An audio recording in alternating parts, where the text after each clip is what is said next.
오늘 말씀의 제목이 너희 몸을 거룩한 산 제물로 드리라입니다. 로마서 12장 1절에 이렇게 말씀합니다. 그러므로 형제들아, 내가 하나님의 모든 자비하심으로 너희를 권하노니 너희 몸을 하나님이 기뻐하시는 거룩한 산 제물로 드리라. 이는 너희가 드릴 영적 예배니라. 너희 몸을 하나님이 기뻐하시는 거룩한 산 제물로 드리라. 여기서 예배의 초점은 몸에 있습니다. 몸은 마음의 생각을 행동으로 실천하는 구체적인 도구입니다. 몸이 따라주지 않는 행동은 아무것도 없습니다. 우리가 찬양하는 것도, 기도하는 것도, 예배하는 것도, 봉사하고 헌신하는 것도 몸이 따라주지 않으면 아무것도 할 수 없습니다. 몸을 하나님이 기뻐하시는 거룩한 살아있는 제물로 드리라. 몸을 죽여서 하나님 앞에 드리라는 것이 아닙니다. 살아있는 몸으로 실천하는 삶이 하나님이 기뻐하시는 거룩한 제물이 되게 하라는 말씀입니다. 간단히 말하면 삶이 하나님이 기뻐하시는 거룩한 산 제물이 되게 하라. 너희 몸을 거룩한 산 제물로 드리라. 어떻게 하는 것이 우리 몸을 거룩한 산 제물로 드리는 것입니까? 살아있는 상태로 불을 태우는 것입니까?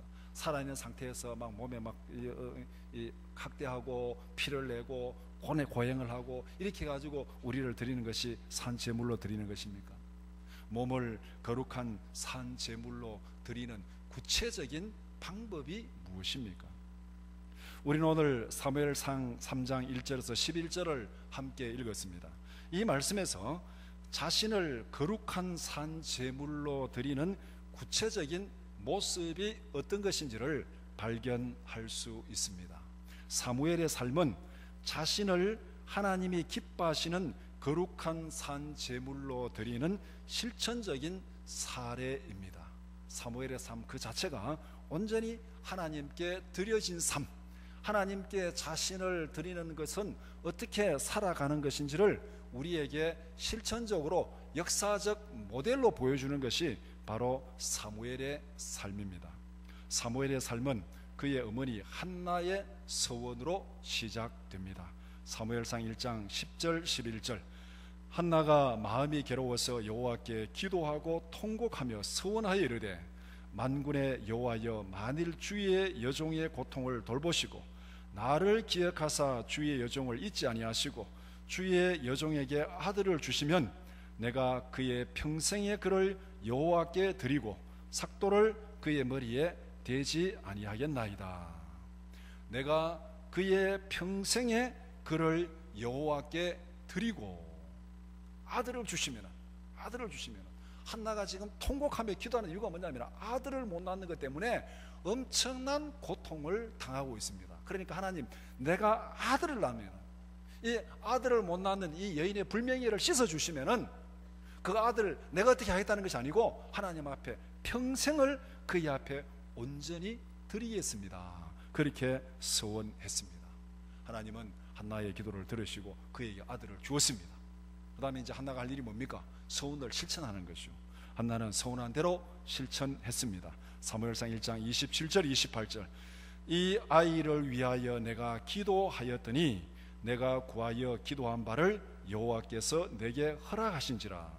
그러므로 나도 그를 여호와께 드리되 그의 평생을 여호와께 드리나이다 하고 그가 거기서 여호와께 경배하니라. 나도 그를 여호와께 드리되 그의 평생을 여호와께 드리나이다. 그의 평생을 여호와께 드리나이다. 뭐 한 5년만 드리고 10년만 드리고 그것이 아니고 그의 평생을 여호와께 드리겠나이다. 그렇게 지금 한나가 서원한 대로 실천하고 있습니다. 자, 그러면은 이제 하나님께 드려진 사무엘의 삶은 어떤 모습으로 전개되고 있습니까? 사무엘상 2장 11절에 엘가나는 라마의 자기 집으로 돌아가고 그 아이는 제사장 엘리 앞에서 여호와를 섬기니라. 하나님 앞에 드려진 사무엘은 제사장 엘리 앞에서 여호와를 섬기니라. 이렇게 사무엘의 삶이, 하나님 앞에 드려진 사무엘의 삶이 시작되고 있습니다. 2장 21절에 여호와께서 한나를 돌보시사 그로 하여금 임신하여 세 아들과 두 아들을 낳게 하셨고 아이 사무엘은 여호와 앞에서 자라니라. 한나가 소원한 대로 아들 하나만 주시면 내가 가지는 것이 아니고 하나님 앞에 드리겠습니다. 아들 주셨어요. 주시니까 한나가 그거 다 줬습니다. 자기 남은 게 없어요. 그러니까 하나님께서 어떻게 했습니까? 그 한나의 이 소원을 실천하는 모습을 보시고 그게 은혜를 주셨는데 어떻게 은혜를 주셨습니까? 아들 셋을 주고 딸 둘을 줬어요. 5배로 줬습니다. 소원한 대로 실천하니까 5배 주고, 그 다음에 드려진 사무엘은 여호와 앞에서 자라니라. 하나님께서 사무엘에게도 복을 주시고 한나에게도 복을 주시고, 이런 배경에서 오늘 함께 읽은 3장 1절이 시작됩니다. 아이 사무엘이 엘리 앞에서 여호와를 섬길 때는, 이렇게 지금 3장 1절이 시작하죠. 그때는 어떤 때입니까? 여호와를 섬길 때에는 여호와의 말씀이 희귀하여 이상이 흔히 보이지 않더라. 하나님께 드려진 사무엘은 어떻게 자신을 거룩한 산 제물로 드렸습니까? 이제 사무엘이 하나님 앞에 자신을 드리는 모습, 한나가 온전히 드리겠다 하고 서원했고 그 기도에 하나님 응답하셨고, 한나는 그 기도대로 서원한 대로 사무엘을 하나님 앞에 평생에 온전히 드렸습니다. 하나님 앞에 드려진 사무엘이 하나님 앞에서, 제사장 앞에서 여호와를 섬기고 있습니다. 자, 그러면은 드려진 사무엘이 자신을 어떻게 하나님 앞에 온전히 드리는 삶을 사는지, 그것이 오늘 본문에서 말씀하고 있습니다. 그래서 본문에 나타난 사무엘의 모습을 통해서 자신을 하나님이 기뻐하시는 산 제물로 드리는 구체적인 방법을 3가지로 정리해 보고자 합니다. 첫 번째는 말씀 앞에서 살아라. 두 번째는 말씀에 겸손히 순종하라. 세 번째는 말씀을 부지런히 가르치라. 이 3가지로 정리할 수 있습니다. 첫 번째는 말씀 앞에서 살라는 것입니다. 1절에서 3절은 사무엘이 성장하던 시대의 영적인 상황을 간략하게 설명합니다. 1절은 사무엘은 영적으로 타락한 시대에 출생해서 성장했다고 말하고 있습니다. 아이 사무엘이 하나님 앞에서 여호와를 섬길 때 여호와의 말씀이 희귀하여 이상이 흔히 보이지 않더라. 이 아이 사무엘이 하나님을 섬길 때 영적으로 깨어있던 시대라는 겁니까? 영적으로 정말 캄캄한 암흑의 시대를 맞이했다는 것입니까? 그때는 하나님의 말씀이 희귀해서 정말 기갈이 있는데 하나님의 말씀을 듣지 못하는 기갈, 그 기갈이 지금 이 시대에 나타난 거예요. 사무엘이 태어난 시대는 사사시대의 끝자락입니다. 영적으로 제일 암흑기가 사사시대입니다. 그 끝자락에 지금 사무엘이 태어났습니다. 그 시대적인 상황을 1절에서 이렇게 말하고 있습니다. 2절은 사무엘은 영적으로 무디어진 지도자 아래서 어린 시절을 보내고 양육받고 있습니다. 영적으로 어두워졌지만 그래도 거기에 깨어있는 지도자를 만나서 그 다음 세대가 양육을 받는다면 희망이 있는데, 영적으로 어두운 시대에 영적으로 무디어진 제사장 밑에서 지금 양육을 받고 성장하고 있습니다. 정말로 희망이 보이지 않는 것이죠. 설상가상입니다. 그런데 3절은 뭐라고 말합니까? 그럼에도 불구하고 사무엘은 하나님의 말씀 앞에 있었다. 아직까지 등불은 꺼지지 않았고 그 말씀 앞에, 희비한 말씀의 등불 앞에 누가 있었느냐? 아이 사무엘이 거기에 있었다. 이렇게 말합니다. 그리고 보면은 1절에서 3절은 어떻게 대비를 시켜주고 있는지, 3절은 사무엘은 하나님의 궤에 있는 여호와의 전 안에 누웠더니, 1절 2절의 이 암흑기 비극적인 상황 앞에서 3절에서 아이 사무엘이 하나님의 말씀에 있는 궤 앞에 누웠더니, 3절은 사무엘을 캄캄한 밤에 희미하게 비치는 등불에 비유하고 있습니다. 하나님의 말씀이 희귀한 시대에 영적으로 어두워진 제사장이 자기 처소에 누워있는 그때에 어린 사무엘이 하나님의 말씀이 있는, 하나님의 궤가 있는 여호와의 전에 누웠다. 영적으로 아무끼고 제사장은 무디어져 가지고 말씀을 떠나서 자기 처수에 누워 있는데, 거기에 어린 사무엘이 하나님의 궤가 있는 그 여호와의 전에 누워 있다, 그렇게 말씀합니다. 말씀 앞에 있는 어린 사무엘이 아직까지 꺼지지 않은 등불 역할을 하고 있음을 보여주고 있습니다. 사무엘은 하나님의 궤 앞에 있는 여호와의 전 안에 누웠더니, 이 말은 상징적인 표현입니다. 하나님의 말씀 앞에서 살아가는 사무엘의 모습을 보여주고 있습니다. 하나님의 궤 안에 말씀이 들어있습니다. 그 궤가 있는 그 전 안에 사무엘이 누워 있다는 것은, 사무엘은 어릴 때부터 하나님의 궤 앞에서 말씀을 부지런히 듣고 읽고 배우면서 그렇게 성장하고 있다는 것입니다. 어두운 시대에 누가 등불이 될 수 있습니까? 이 어두운 시대에 누가 하나님의 빛을 비추는 등불이 될 수 있습니까? 예수님은 우리에게 분명히 말씀합니다. 너희는 세상의 빛과 소금이라. 하나님의 말씀 앞에서 살아가는 사람이 어두움을 밝히는 등불이 될 줄 믿습니다. 우리 모두가 이 시대에 등불이 되어야 됩니다. 정말 우리가 영적으로 암흑기라고 우리가 그렇게 말합니다. 영적으로 침체기라고 그렇게 말합니다. 그렇다면 우리가 등불이 되어야 되는데, 그 등불이 되는 구체적인 방법은 무엇입니까? 하나님의 말씀 앞에서, 하나님의 말씀 앞에서 살아가는 우리의 삶이 있을 때 우리가 하나님의 빛을 비추는 등불이 될 수 있습니다. 자신을 하나님이 기뻐하시는 거룩한 산 제물로 드리는 첫 번째 방법은 말씀 앞에서 사는 것입니다. 하나님의 말씀을 부지런히 읽고 듣고 배우는 것입니다. 하나님의 말씀으로 자신을 가르치고 하나님의 말씀으로 자신을 훈련시키는 것이 자신을 하나님이 기뻐하시는 거룩한 제물로 드리는 삶입니다. 이 세대를 본받아서, 이 세상을 본받아서 살아가는 것이 아니라 하나님의 말씀으로 나를 가르치고 하나님의 말씀으로 나를 훈련시키고 정말 내 자신을 말씀의 사람으로 만들어가는 것, 이것이 우리 자신을 하나님 앞에 거룩한 산 제물로 드리는 구체적인 방법입니다. 두 번째는 말씀에 겸손히 순종하는 것입니다. 자신을 하나님이 기뻐하시는 산 제물로 드리는 두 번째 방법은 말씀에 겸손히 순종하는 것입니다. 10절 말씀 우리 한번 함께 같이 읽겠습니다. 시작. 여호와께서 임하여 서서 전과 같이 사무엘아 사무엘아 부르시는지라. 사무엘이 이르되 말씀하옵소서 주의 종이 듣겠나이다 하니. 사무엘이 이르되 말씀하옵소서 주의 종이 듣겠나이다. 이 표현은 두 가지 의미를 포함하고 있습니다. 첫 번째는 하나님께 대한 지극한 존경심을 표합니다. 하나님 앞에서 자신을 주의 종으로 낮추고 하나님을 공경하고 있습니다. 두 번째는 하나님의 말씀에 겸손하고도 적극적인 순종을 표현하고 있습니다. 말씀하옵소서 주의 종이 그대로 실천하겠습니다. 말씀하옵소서. 그 말씀이 무엇이든지 말씀하옵소서. 그러면은 내가 그대로 실천하겠습니다. 누가? 주의 종이 그대로 실천하겠습니다.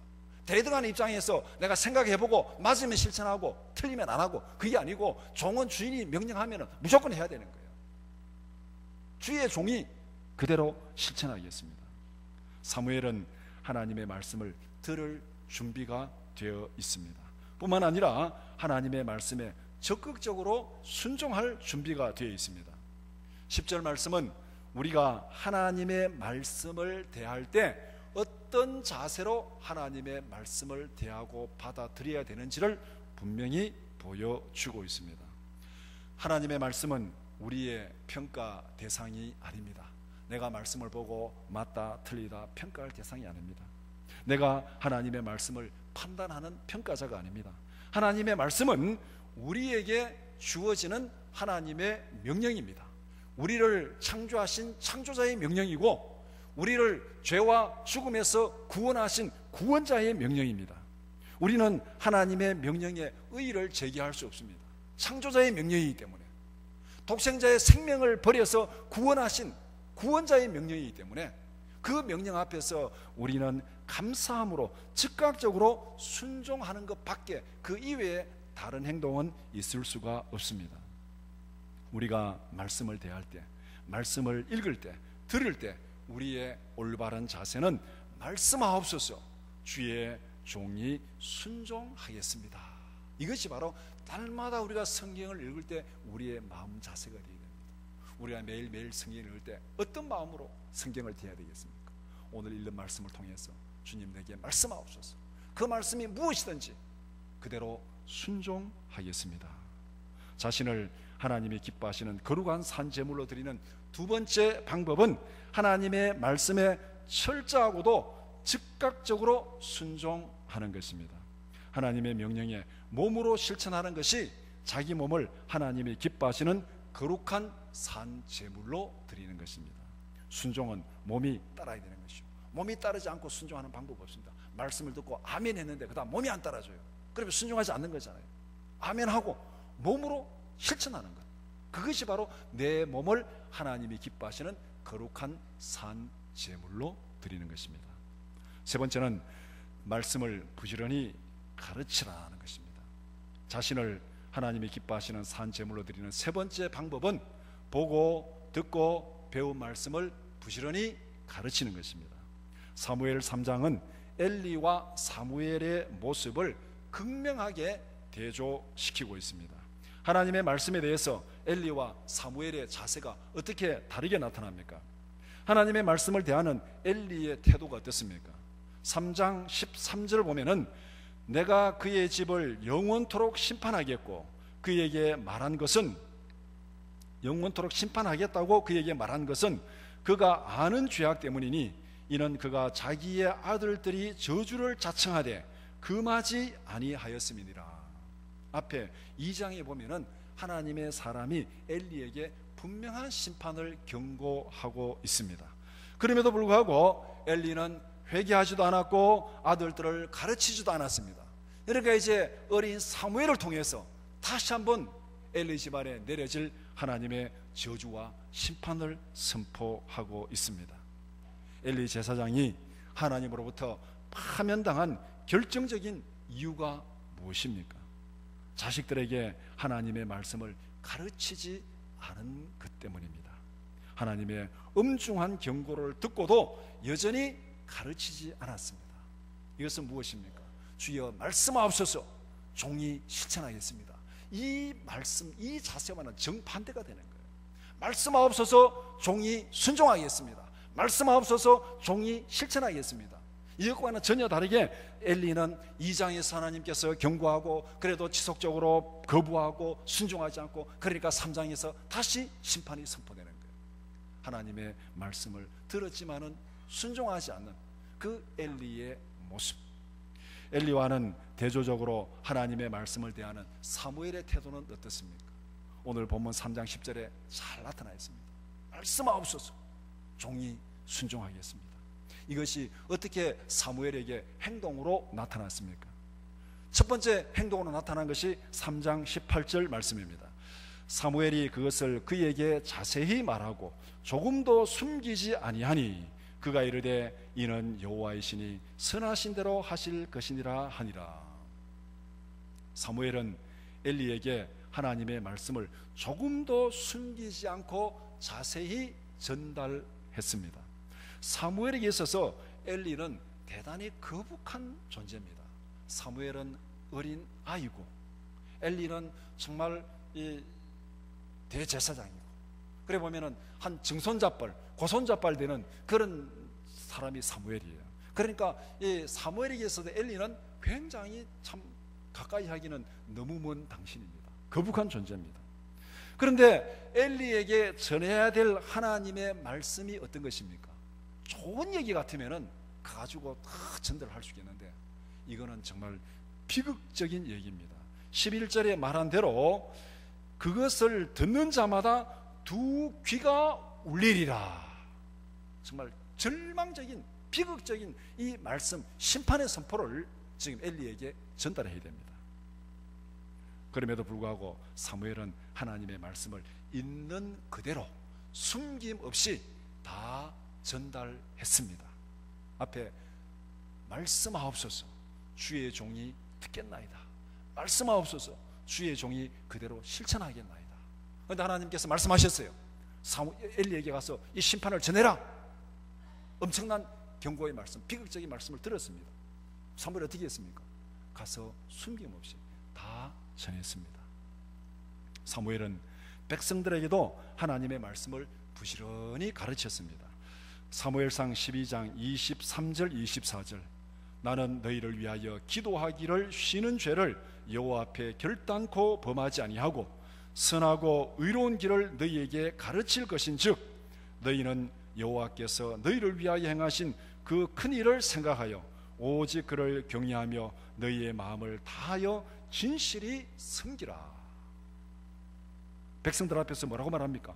선하고 의로운 길을 너희에게 가르칠 것인즉 너희는 여호와께서 너희를 위하여 행하신 그 큰 일을 생각하여 오직 그를 경외하며 너희의 마음을 다하여 진실이 섬기라.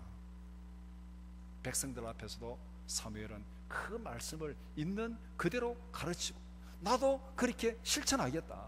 너희를 위해서 기도하기를 쉬는 죄를 결단코 범하지 않겠다. 나도 실천하고 너희들에게도 가르칠 텐데 너희들도 그 말씀을 듣고 그대로 순종하고 실천하라. 그렇게 가르치고 있습니다. 우리는 보고 듣고 배운 말씀을 부지런히 가르치고 있습니까? 누구에게 가르쳐야 되겠습니까? 나는 뭐 교사도 아니고 나는 선생님도 아닌데 뭐 나는 가르칠 사람도 없다, 그렇게 생각할지 모르겠습니다. 그러나 우리의 가르침의 첫 번째 대상은 자녀들입니다. 자녀들에게 부지런히 가르쳐야 됩니다.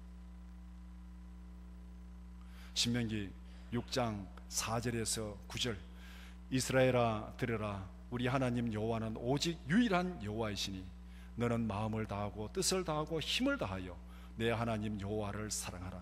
오늘 내가 내게 명하는 이 말씀을 너는 마음에 새기고 내 자녀에게 부지런히 가르치며 집에 앉았을 때든지 길을 갈 때든지 누워있을 때든지 일어날 때든지 이 말씀을 강론할 것이며 너는 또 그것을 내 손목에 메어 기호를 삼으며 내 미간에 붙여 표를 삼고 내 집 문설주와 바깥문에 기록할지니라.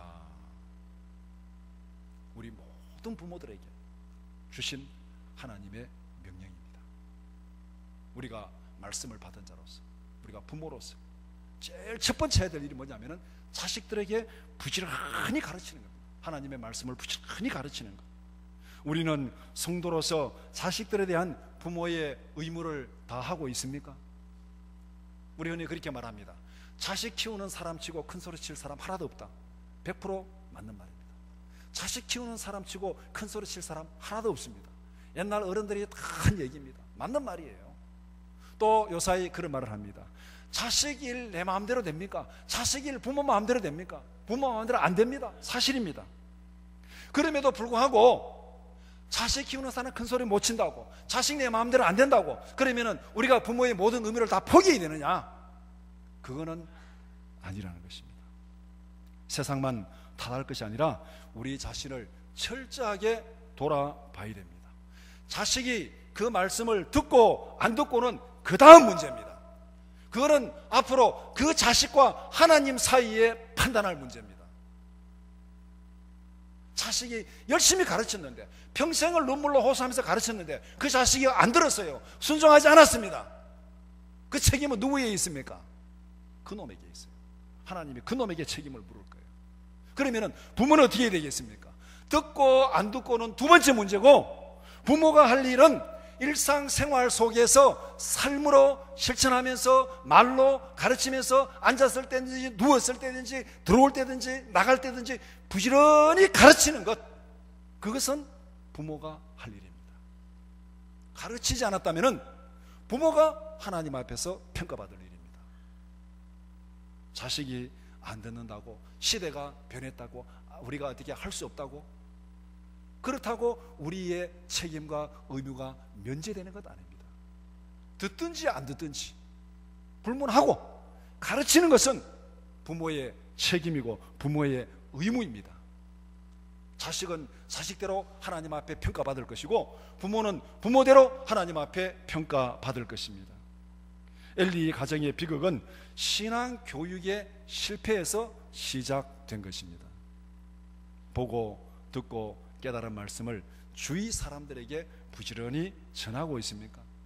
말씀을 부지런히 가르치는 것은 자식을 가르치는 교육뿐만 아니라 전도도 포함되는 것입니다. 마태복음 28장 18절에서 20절, 예수께서 나와 말씀하여 이르시되 하늘과 땅의 모든 권세를 내게 주셨으니 그러므로 너희는 가서 모든 민족을 제자로 삼아 아버지와 아들과 성령의 이름으로 세례를 베풀고 내가 너희에게 분부한 모든 것을 가르쳐 지키게 하라. 볼지어다 내가 세상 끝날까지 너희와 항상 함께 있으리라 하시니라. 내가 보고 듣고 배운 말씀을 자식들에게 부지런히 가르치고 주위 사람들에게 부지런히 전파하는 것, 이것이 말씀을 부지런히 가르치는 것입니다. 이것이 자신을 하나님이 기뻐하시는 거룩한 산 제물로 드리는 세 번째 방법입니다. 말씀을 정리해 봅시다. 로마서 12장 1절, 그러므로 형제들아 내가 하나님의 모든 자비하심으로 너희를 권하노니 너희 몸을 하나님이 기뻐하시는 거룩한 산 제물로 드리라. 이는 너희가 드릴 영적 예배니라. 우리 몸을 하나님이 기뻐하시는 거룩한 산 제물로 드리는 구체적인 방법이 무엇입니까? 믿음은 이론이 아닙니다. 믿음은 행동으로 실천되어져야 됩니다. 믿음은 몸으로 실천해야 됩니다. 믿음은 삶으로 표현되어져야 됩니다. 어떻게 우리 자신을 하나님이 기뻐하시는 거룩한 산 제물로 드릴 수 있습니까? 어떻게 우리 몸을 하나님이 기뻐하시는 거룩한 산 제물로 드릴 수 있습니까? 자신을 하나님께 드리는 첫 번째 방법은 말씀 앞에서 사는 것입니다. 말씀을 부지런히 보고 듣고 배우는 것입니다. 자신을 하나님께 드리는 두 번째 방법은 말씀에 겸손히 순종하는 것입니다. 하나님의 말씀이 선포될 때에 종의 자세로 철저하고도 즉각적으로 순종하는 것입니다. 자신을 하나님께 드리는 세 번째 방법은 말씀을 부지런히 가르치는 것입니다. 부지런히 가르치는 것에는 교육과 전도가 다 포함됩니다. 자식들에게, 학생들에게 부지런히 가르쳐야 됩니다. 그리고 주위 사람들에게 부지런히 전파해야 됩니다. 이것이 자신을 하나님이 기뻐하시는 거룩한 산 제물로 드리는 구체적인 방법입니다.